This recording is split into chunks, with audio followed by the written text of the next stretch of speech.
Hello साथियों, आप सभी का स्वागत है आपके अपने यूट्यूब चैनल सिकंदर क्लासेस पर। आज हम क्लास टेंथ के फिजिक्स का सब्जेक्टिव क्वेश्चन लेकर आए हैं जो एग्ज़ाम के लिए मोस्ट VVI हैं, जो एग्ज़ाम में बार बार पूछे जाते हैं। चलिए देर न करते हुए शुरू करते हैं।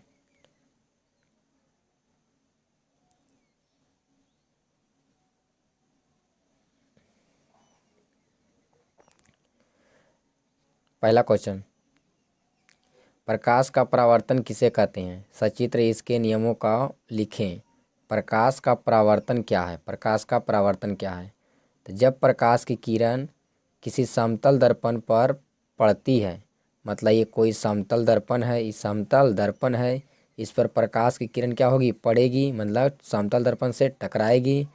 तो टकराने के बाद मतलब पड़ने के बाद पुनः वो अपनी दिशा में वापस लौट जाती है। मैंने इधर से आई, मैंने इस दिशा से आई है। कौन दिशा से? इधर वाले भाग से, इधर से आई है। इसका दो दिशा, एक इधर वाला है दिशा, एक ऊपर वाला है, एक नीचे वाला है। तो इधर से आई और इधर ही वापस क्या हो जाएगी? लौट जाएगी। मैंने इधर से आई और इसी दिशा में क्या होगी? वापस लौट गई। तो लौटने के इस घटना को, ये जो लौट रहा है, इस घटना को हम लोग बोलते हैं प्रकाश का परावर्तन। प्रकाश का परावर्तन।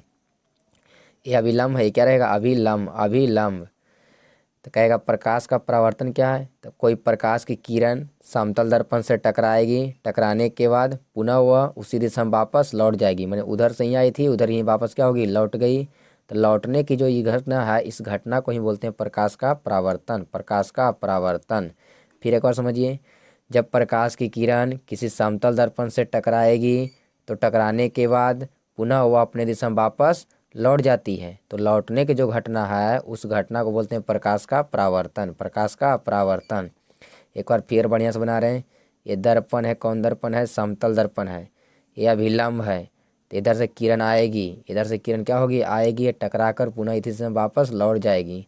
तो इस लौटने घटना को बोलेंगे प्रकाश का परावर्तन। आगे समझिए, यह आपतित किरण है, यह है आपतित किरण और यह अभिलंब। तो इसके बीच जो कोण बनेगा वो आपतन कोण दर्शाते हैं I से। और ये अभिलंब, यह परावर्तित किरण था, इसके भी जो कोण बनेगा परावर्तन कोण। कौन कोण? परावर्तन कोण को दर्शाते हैं R से। परावर्तन कोण को R से। चलिए आगे बढ़ते हैं। अब कहा कि इसके नियमों को लिखें, सचित्र नियमों को लिखें। तो फिगर पार देना है, एक फिगर पारना है समतल दर्पण का, ऐसे पार दीजिएगा इधर से। एक अभिलंब डाल देना है, यहाँ पर आएगा आप किरण, इधर से लौट जाएगा, इसका दिशा ऐसे डालिएगा, हो गया। यहाँ पर कौन कर दिएगा? I, यहाँ पर कौन कर दीजिएगा? R। चलिए इसका नियम जानते हैं जरा। प्रकाश के परावर्तन कितने नियम? तो 2 नियम। प्रकाश के परावर्तन के कितने नियम होते हैं? 2 नियम। पहला क्या था जरा देखते हैं फिर एक बार। ये समतल दर्पण है, इधर था अभिलंब। समतल दर्पण है तो देखिए, तो ये ऊपर वाला भाग एक सतह, मैंने एक समतल है, पूरा पूरा क्या है? एक तल है, मैंने समतल है, पूरा एक तल है, मैंने समतल है। ये अभिलंब है, इधर से आई थी किरण, आपतित किरण ये था, इधर से लौट गया था तो ये परावर्तित किरण था। यहाँ था I और यहाँ क्या था? कौन बना था? R। देखिए, तो ये आपतित किरण और परावर्तित किरण और अभिलंब तीनों कै तल में है? तीनों एक ही तल में है। पहला इसका नियम है प्रकाश के परावर्तन। पहला नियम क्या हो गया कि आपतित किरण, यह है आपतित किरण, परावर्तित किरण तो यह परावर्तित किरण, और आपतन बिंदु पर डाला गया अभिलंब तो यह है अभिलंब। तीनों कै तल में होता है? एक ही तल में होता है। तीनों क्या होता है? एक ही तल में स्थित होते हैं।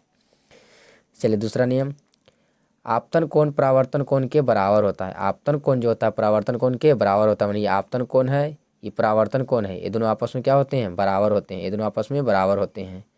समझ में आ गया होगा कि इसके परावर्तन कितने नियम? 2 नियम। परावर्तन कितने नियम? 2 नियम। पहला आपतित किरण, परावर्तित किरण और आपतन बिंदु पर डाला गया अभिलंब तीनों कै तल में? एक तल में। कै तल में? एक ही तल में होते हैं।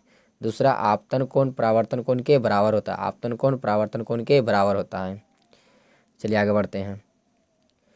दूसरा क्वेश्चन, हम वाहनों में उत्तल दर्पण को पक्ष दृश्य दर्पण या पृष्ठदर्शी दर्पण के रूप में वरीयता क्यों देते हैं? वरीयता क्यों देते हैं मतलब हम वाहनों में उत्तल दर्पण को साइड मिरर के रूप में क्यों प्रयोग करते हैं? हम वाहनों में उत्तल दर्पण को साइड मिरर के रूप में क्यों प्रयोग करते हैं?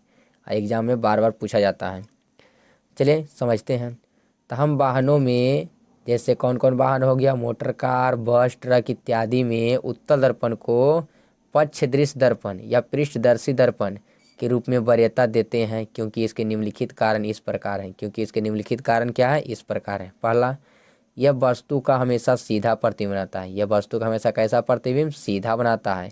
जब सीधा बनाता है तो पीछे वाली वस्तु को देखने में हमें क्या होती है, सुविधा होती है। सुविधा होती है जिससे हम आसानी से देख लेते हैं कि वह कितना बड़ा वस्तु है, छोटा वस्तु है, पीछे वाला गाड़ी क्या है, छोटा है, छोटा आकार का है कि बड़ा आकार का है। तो पहला बोलेंगे कि यह वस्तु का हमेशा सीधा प्रतिबिंब बनाता है, जो चालक को सुविधा होता है देखने में। दूसरा, यह वस्तु की तुलना में छोटा प्रतिबिंब बनाता है। माने बस पीछे वाला जो गाड़ी रहेगा अगर बड़ा रहेगा तो उसका प्रतिबिंब कैसा बना देगा, छोटा, ताकि साफ साफ दिखाई दे कि कौन सा गाड़ी है, कितना बड़ा है। तथा साथ ही यह विस्तृत दृष्टि क्षेत्र बनाता है। तथा साथ ही कैसा क्षेत्र, विस्तृत दृष्टि क्षेत्र बनाता है। समझ में आ गया क्यों करते हैं हम वाहनों में उत्तल दर्पण को पृष्ठदर्शी दर्पण या पृष्ठदर्शी दर्पण में वरीयता क्यों देते हैं? तो इसके दो कारण है। पहला, यह हमेशा वस्तु का सीधा प्रतिबिंब बनाता है। दूसरा, यह वस्तु की तुलना में छोटा प्रतिबिंब बनाता है और साथ ही विस्तृत दृष्टि क्षेत्र बनाता है। चलिए आगे बढ़ते हैं।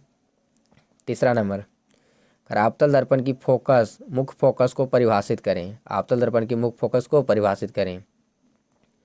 तो आपतल दर्पण के मुख्य अक्ष के समानांतर आने वाली सभी किरणें परावर्तन के बाद मुख्य अक्ष के जिस बिंदु पर मिलेगी, जिस बिंदु पर सभी किरणें क्या हो जाएगी, मिल जाती है, उस बिंदु को ही आपतल दर्पण का मुख्य फोकस कहते हैं। उस बिंदु क्या कहेंगे, आपतल दर्पण का मुख्य फोकस। इसे प्राय एफ से दर्शाया जाता है। इसे प्राय इसके दर्शाते हैं, एफ से सूचित करते हैं। आपतल दर्पण के माने ये मान के चलिए आपतल दर्पण, ये क्या है, आपतल दर्पण। एक बार फिर बता रहे हैं, अवतल दर्पण ये क्या है, अवतल दर्पण ये है अवतल दर्पण। यह है प्रधान अक्ष, ये क्या है, प्रधान अक्ष। तो यहाँ से गया परावर्तन हुआ, तो परावर्तन के बाद सभी बिंदुएं इधर से गया, इधर से गया, इधर से मिल गया, सभी बिंदुएं इसी पर जाकर क्या हो जाएगी, मिल जाएगी। परावर्तन के बाद सभी बिंदुएं जिस पर जाके मिलेगी, परावर्तन के बाद जिस पर जाके मिलेगी, उसी बिंदु को हम लोग बोलते हैं फोकस। क्या बोलते हैं, मुख्य फोकस दर्शाते हैं एफ से। चलिए आगे बढ़ते हैं। चौथा नंबर, करा उत्तल दर्पण के उपयोगों को लिखें। तो उत्तल दर्पण के लिख देंगे उपयोग इस प्रकार हैं। उत्तल दर्पण के 2 उपयोग या 3 उपयोग जो भी रहेगा इस प्रकार हैं, लिख देंगे। अगर नहीं पूछेगा कि उत्तल दर्पण सिर्फ लिखा उत्तल दर्पण के उपयोग लिखें, तो लिख देंगे उत्तल दर्पण के उपयोग इस प्रकार हैं, लिख कर दे देंगे। लिखेंगे पहला, उत्तल दर्पण का उपयोग सड़क या गली में स्ट्रीट लाइट के रूप में किया जाता है। उत्तल दर्पण का उपयोग सड़क या गली होता है उसमें स्ट्रीट लाइट के रूप में प्रयोग करते हैं। किसमें, स्ट्रीट लाइट के रूप में, जो खंभा उम्बा में लगा होता है वो रहता है उत्तल दर्पण। तो पहला क्या बोलेंगे कि उत्तल दर्पण का उपयोग किसमें, सड़क या गली में स्ट्रीट लाइट के रूप में। दूसरा, उत्तल दर्पण का उपयोग गाड़ियों के साइड मिरर में या उसे बोलते हैं पृष्ठदर्शी या पक्षदृष्टि दर्पण के रूप में किया जाता है। तो 2 उपयोग हो गया, पहला सड़क या गली में स्ट्रीट लाइट के रूप में, दूसरा गाड़ियों के साइड मिरर में, गाड़ियों में साइड मिरर में या पृष्ठदर्शी दर्पण के रूप में। चलिए हो गया, समझ में आ ही रहा होगा। 5वां नंबर, करा अवतल दर्पण तथा उत्तल दर्पण में अंतर लिखें। क्वेश्चन पूछेगा अवतल दर्पण तथा उत्तल दर्पण में अंतर लिखें। तो कोई अंतर कर सकता है, 2 को कर सकता है, 2 कर सकता है, 3 कर सकता है। तो वो लिखेंगे अवतल दर्पण, अगर 2 कहेगा तो अवतल दर्पण तो उत्तल दर्पण में 2 अंतर इस प्रकार हैं। 3 अंतर कहेगा 3 अंतर इस प्रकार हैं। इसमें नहीं कुछ कहा तो बोल दिए निम्नलिखित अंतर इस प्रकार हैं। या अवतल दर्पण तथा उत्तल दर्पण में अंतर इस प्रकार हैं, लिख सकते हैं। आप लोग कॉपी के बीच में लाइनिंग खींच दीजिएगा ऐसे, और एक तरफ लिखिएगा अवतल, जैसे लिखे हैं अवतल, एक तरफ लिखिएगा उत्तल, एक तरफ उत्तल। अब पहला इधर में वही लाइनिंग में रखेगा तो इधर भी रहना चाहिए पहला वही लाइनिंग में। इसमें हम थोड़ा सा गड़बड़ा गया है। पहला हो गया, अवतल दर्पण द्वारा बना प्रतिबिंब वास्तविक और काल्पनिक होता है। अवतल दर्पण द्वारा जो प्रतिबिंब बनता है कैसा बनता है, वास्तविक और काल्पनिक बनता है, वास्तविक और काल्पनिक बनता है। ये लिखिएगा पहला अवतल तरफ। और उत्तल दर्पण में क्या होता है कि उत्तल दर्पण द्वारा बना प्रतिबिंब केवल काल्पनिक होता है। केवल कैसा होता है, काल्पनिक। अवतल में वास्तविक और काल्पनिक दोनों, और उत्तल में केवल काल्पनिक। चलिए दूसरा में बोलेंगे अवतल दर्पण को अभिसारी दर्पण कहते हैं। अवतल दर्पण कौन दर्पण, अभिसारी दर्पण। और उत्तल दर्पण को अपसारी दर्पण। चलिए तीसरा, अवतल दर्पण का फोकस वास्तविक होता है। अवतल दर्पण का फोकस कैसा, वास्तविक होता है। लेकिन उत्तल दर्पण का फोकस कैसा होता है, काल्पनिक होता है। उत्तल दर्पण फोकस कैसा होता है, काल्पनिक होता है। समझ में आ गया। चलिए बढ़ते हैं। छठा क्वेश्चन, समतल दर्पण द्वारा बना प्रतिबिंब की विशेषता। समतल दर्पण द्वारा बने प्रतिबिंब की विशेषता बताइए, क्या क्या विशेषता है समतल दर्पण द्वारा बना प्रतिबिंब की विशेषता क्या क्या है।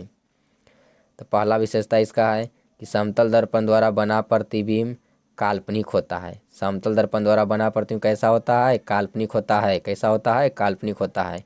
इसे पर्दे पर प्राप्त नहीं किया जाता है। जब काल्पनिक है तो इसे पर्दे पर प्राप्त किया नहीं जा सकता है। दूसरा, समतल दर्पण द्वारा बना प्रतिबिंब सीधा होता है और वस्तु के समान आकार का होता है। सीधा होता है और वस्तु के बराबर होता है, वस्तु के समान आकार का होता है। तीसरा, समतल दर्पण पार्श्व विपरिवर्तन दर्शाता है। समतल दर्पण क्या, पार्श्व विपरिवर्तन दर्शाता है। चौथा भी लिख सकते हैं कि समतल दर्पण में जितना दूरी पर वस्तु रहता है उसका प्रतिबिंब भी उतना ही दूरी पर बनता है। चलिए आगे बढ़ते हैं, समझ में आ ही गया होगा। आप लोग कॉपी में नोट करना चाहते हैं तो नोट कर सकते हैं। चलिए आगे बढ़ते हैं। 7वां नंबर, अवतल दर्पण का उपयोग। अवतल दर्पण का उपयोग, तो पहला लिखेंगे अवतल दर्पण का उपयोग किसमें, हजामत या दाढ़ी बनाने में। हजामत या किसमें, दाढ़ी बनाने में किया जाता है।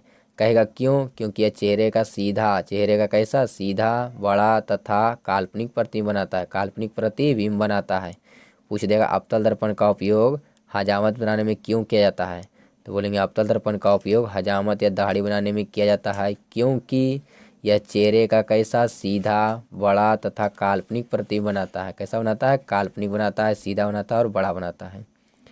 चलिए दूसरा उपयोग, अवतल दर्पण का उपयोग रोगियों के यानी अवतल दर्पण का उपयोग डॉक्टरों के द्वारा रोगियों के दांत जांच करने में, कान को जांच करने में, गला जांच करने में, कान जांच करने में, आँख जांच करने में करते हैं। अवतल दर्पण का उपयोग किस में करेंगे, रोगियों के कान, नाक, गले एवं दांतों की जांच में किया जाता है, आँखों की जांच में किया जाता है। चलिए तीसरा, अवतल दर्पण का उपयोग सोलर कुकर में, किसमें, सोलर कुकर में या सौर भट्ठी में किया जाता है। अवतल दर्पण का उपयोग सोलर कुकर में या सौर भट्ठी में किया जाता है। कहेगा क्यों किया जाता है, तो क्योंकि यह सूर्य से आने वाली सभी किरणों को एक बिंदु पर फोकसित करती है। एक बिंदु पर क्या करती है, फोकसित करती है, जिससे वहाँ का तापमान बढ़ जाता है। अब बढ़ने के कारण खाना क्या होता है, जल्द बन जाता है, खाना बनाने में सुविधा होती है, खाना बनाने में सुविधा होती है। चलिए आगे बढ़ते हैं। चौथा उपयोग, अवतल दर्पण का उपयोग सर्च लाइट में, गाड़ियों के अग्रदीपों में या हेडलाइट में किया जाता है। अवतल दर्पण का उपयोग गाड़ियों के अग्रदीपों में या हेडलाइट में किया जाता है। हेडलाइट में किया जाता है, हेडलाइट में किया जाता है। चलिए यही उपयोग हम पहले बता चुके हैं। यदि आप लोग को यह वीडियो अच्छी लगी है, समझ में आ भी गया होगा, तो लाइक, शेयर और चैनल को सब्सक्राइब करना ना भूलें।